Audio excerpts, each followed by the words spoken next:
Marcus Hale never wanted to step foot on another alien world again.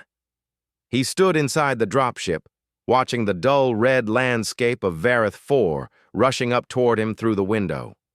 Dust storms swirled like wounded spirits. Strange lightning cracked silently across the horizon. Everything about this planet felt old, untouched, and heavy with memories that were not his. But orders were orders. The Human Alliance sent him because he was the only one who could handle ancient energy tech. He didn't argue. He didn't argue about anything anymore. Arguing required caring, and Marcus had used up all his care a long time ago. The dropship engines groaned as it landed near a broken stone structure half buried in sand. A metallic voice crackled in his comms, reminding him of the mission. Enter the ruins, locate the subterranean chamber, activate the device, return home. The entire thing was described as simple, as if dealing with extinct alien machinery was the same as fixing a broken oxygen pump. Marcus stepped out onto the hot ground. The air hit him like fire, even through the environment suit. He checked his scanner, adjusted his pack, and started toward the dark opening carved into the sand-covered stone. The ruins felt like they had been waiting too long. He didn't want to be the one to disturb them. Inside, the air turned colder. The walls were covered with soft blue markings that pulsed faintly when he passed by. The scanner confirmed what he already knew. Impossible energy readings. No known species used this kind of power. The Vareth civilization had vanished thousands of years before humans even reached the stars. And yet, something inside here still lived. Marcus moved deeper, following a map projected across his visor. He walked slowly, careful with every step. His heart beat harder than he liked to admit. He told himself it was only because of the mission, but he knew what it really was. The last time he had gone into an underground site like this, he had walked out alone. He swallowed and kept moving. The final chamber appeared after a long, sloping hallway. A circular door stood closed, covered in symbols he could not read. But as he approached, the symbols brightened, glowing like they recognized him. The door slid open with a slow, ancient sigh. Inside, the room was massive, bigger than any natural cavern. The ceiling stretched upward into darkness. A cold, blue pool of energy floated in the center. Neither liquid nor light, something between both. Around it were pillars shaped like spirals, each one humming softly. Marcus stepped inside, and the door shut behind him. His breath caught. At the far end of the chamber stood a structure that looked like a cocoon made of crystal and metal, and inside that cocoon there was a shape. A person. No training prepared him for that. He moved closer, drawn by something he couldn't explain. The cocoon pulsed faintly. His visor scanned it. Life detected. Definitely alive. Not human. A female silhouette rested inside, curled as if asleep. Her skin gave off a soft white glow. Long hair floated weightlessly around her face, shining like silver threads. Her body was lightly armored with smooth plates that shifted like they were part of her. Marcus stared, unable to look away. "Impossible," he whispered. The Vareth species was extinct. Their ruins were empty. Their cities had turned to dust before humans even invented faster-than-light travel. Yet here she was, alive, preserved, maybe untouched for thousands of years. The scanner beeped again. Her vital signs were stable, but weak. Marcus circled the cocoon, trying to understand the mechanism keeping her alive. His eyes caught a platform behind the cocoon, covered in the same spiraling designs he'd seen outside. There were 2 depressions in the stone, shaped like hands. He felt uneasy. He didn't want choices. He didn't want responsibility. He wanted to finish the mission, leave this place, and return to the quiet emptiness of his life. But something inside him whispered that the mission had already changed. A sudden vibration shot through the floor. The cocoon's glow brightened. Marcus took a step back. The crystal shell cracked with a soft chime. A network of glowing lines raced across it, spreading like veins of light. Then, with one final pulse, the cocoon broke open. The woman inside fell forward, but Marcus rushed in, catching her before she hit the floor. She was warm. Her skin felt almost like soft metal warmed by sunlight. He lowered her gently to the ground, supporting her head. She inhaled sharply, her chest rising weakly. Her eyes fluttered open. They were bright, too bright, a pale blue that made the chamber itself feel darker. Her gaze locked onto him instantly, as if she had been waiting for his face. Confusion, fear, surprise, and something else flashed across her expression. She tried to speak, but her voice cracked into silence. Hey, slow down," Marcus said softly. "You've been sleeping a long time." Her lips moved again, struggling to form words. Finally, a whisper escaped. "You, human." He froze. She spoke standard, or something close enough that his suit translated automatically. Marcus nodded slowly. "Yes, I'm human. Are you Vareth?" Her fingers tightened weakly around his wrist. Her touch sent a strange warmth traveling up his arm, like her energy was flowing into him. "I am Oriel," she breathed. Her voice was soft, musical, but filled with exhaustion. She tried sitting up. Marcus helped her carefully. She stared at the ruined cocoon behind her, then at the glowing pool in the center of the chamber. A shadow crossed her face, a shadow of memories he couldn't see but could feel in the heaviness of her breath.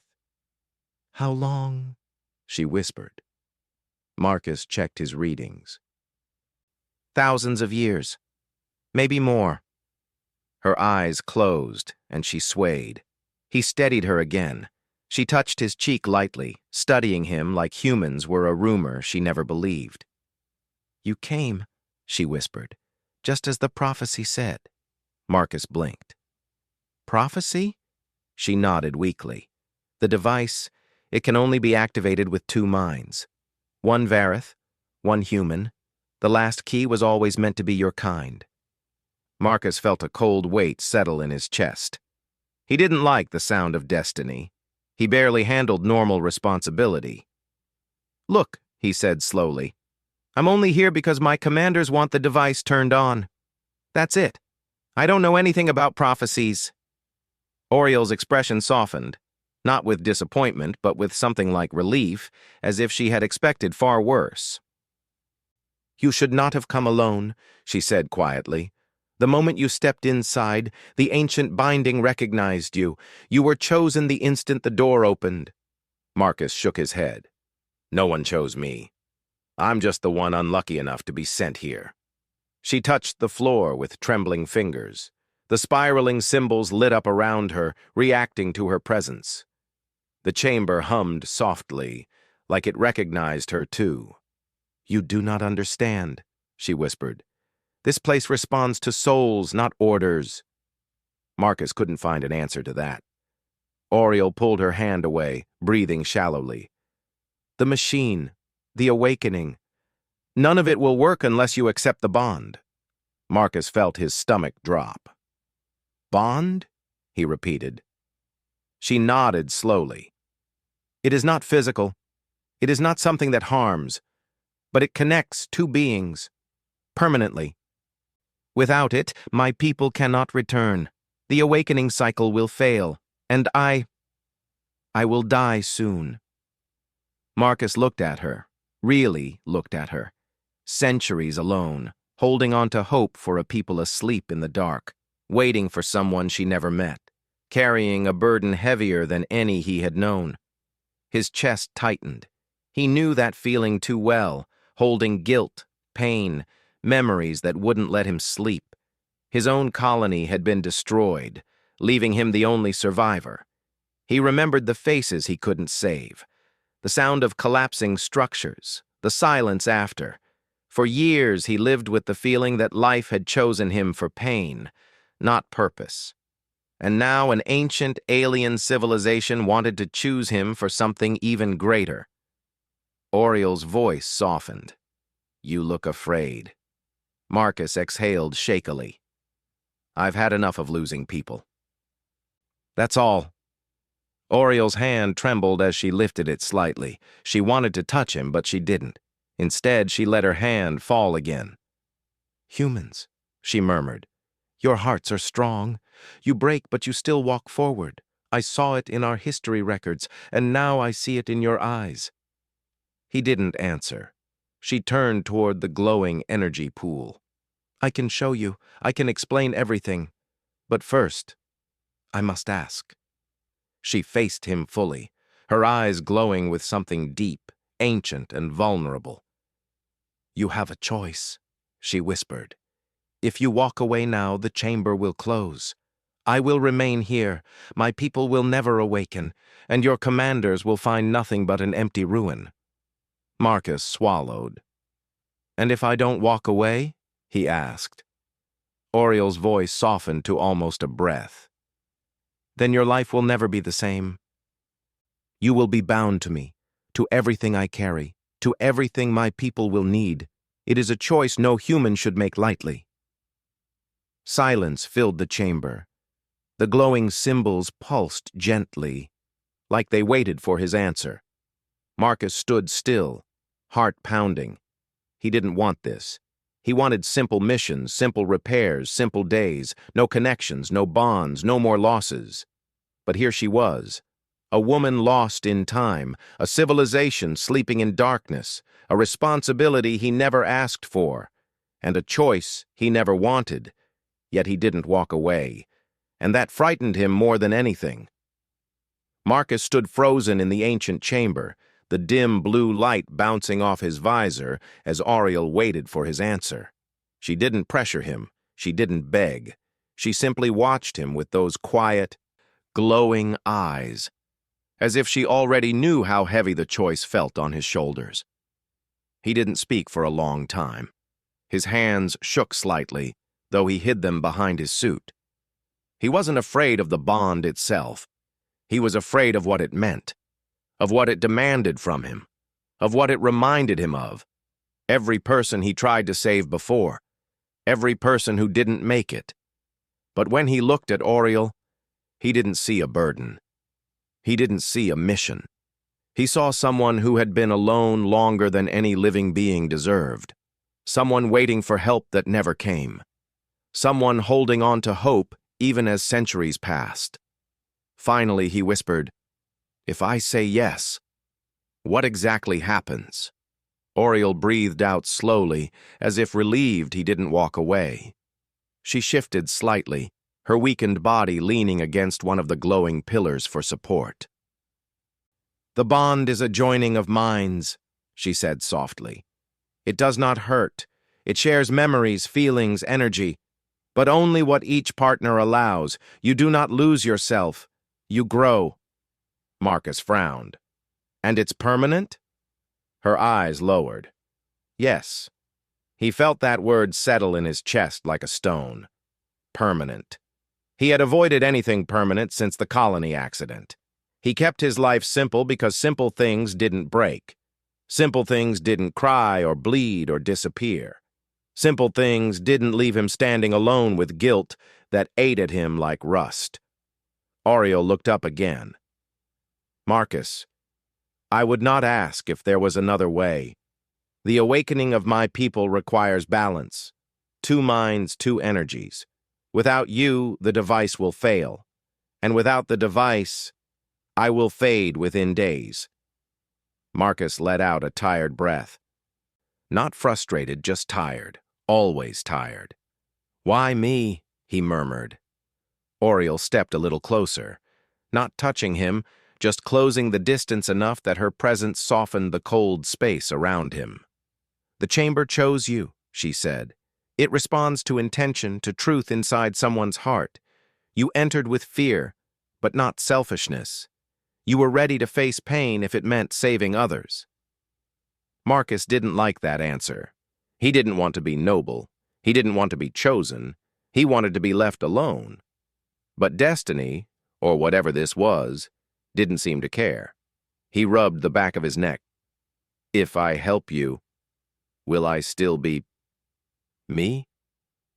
Oriel gave the smallest, gentlest smile, an expression that felt like it hadn't appeared on her face in 1,000 years. Yes, you will still be human, still Marcus. Still yourself. Her voice softened even more. But perhaps a version of yourself that hurts less. That struck deeper than anything else she had said. Before he could answer, a sudden tremor shook the chamber. Dust rained from the ceiling. The energy pool flickered violently. Oriel's eyes widened. The chamber is destabilizing.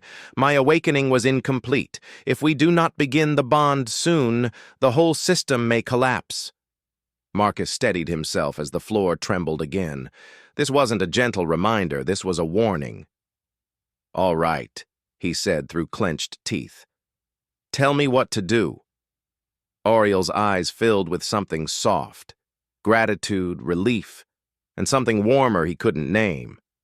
She moved to the center of the room, motioning him forward. Stand with me. Marcus stepped toward her, his boots echoing lightly against the ancient stone. The pool of energy in the middle brightened as he approached, reacting to both of them. Oriel raised her hand. He hesitated only a moment before removing his glove and placing his hand in hers. Her skin was warm, warmer than human skin, like she held a small sun inside her. The chamber responded instantly. Light surged through the floor. The spiraling symbols glowed so brightly they looked like molten silver. A soft hum rose into the air, vibrating through his bones. Marcus felt a pressure inside his head, not painful, but powerful, like something large and ancient had noticed him. Oriel squeezed his hand gently. Do not be afraid. The bond begins with trust. Then she placed her other hand over his heart. Marcus stiffened, shocked by the intimacy of the gesture. But her touch wasn't romantic or forceful. It was steady, supportive, a way of saying she was not hiding anything from him. Now, she whispered, you must let your guard down, just for a moment. Allow the chamber to see you. Marcus tried to relax. It wasn't easy. Every instinct in him screamed to keep walls up, to keep memories locked away, to keep pain sealed behind a cold smile and long work hours. But he closed his eyes and exhaled. The chamber reacted immediately. A wave of light broke over both of them, warm and soft. Marcus felt a gentle pull inside his mind, as if someone was opening a door he didn't know he had. Suddenly, he wasn't standing in the chamber anymore. He was somewhere else. He saw flashes of Oriel's memories, her world before it fell silent, tall silver towers under twin moons. Children laughing as they chased each other through glowing gardens. A peaceful city alive with beauty and warmth. Then he saw fear, a burning sky, ships falling, the ground splitting apart, the last day of her civilization. He felt her pain, her loneliness, her responsibility, the weight she carried for thousands of years. Marcus staggered, overwhelmed. Oriel reached out, steadying him in the shared space of their minds. You are not alone here, she whispered inside his thoughts. Then the memories faded, and new ones appeared. His own this time, his colony, his friends, the disaster that took them, the screams, the smoke. The moment he realized he was the only survivor standing in the ruins. He tried to pull away, heart pounding. He didn't want her to see that. He didn't want anyone to see that. But Oriel gently held him in the memory, her arms wrapped around his shoulders, not truly, not physically, but in the bond space where thoughts carried shape.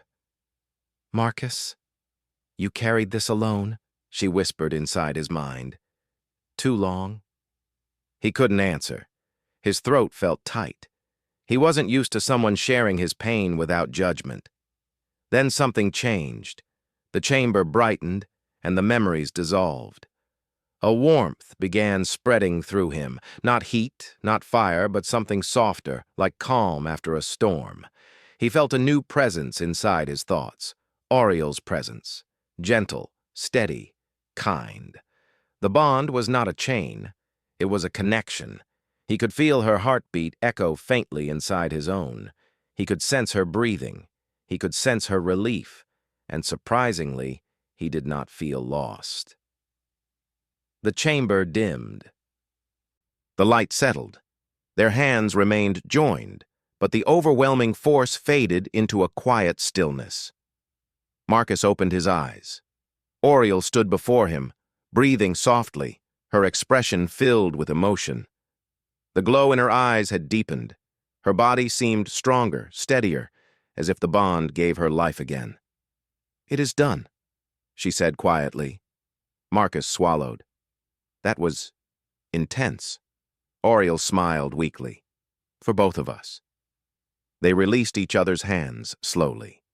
Oriel took a step back, touching her temple as if testing her strength.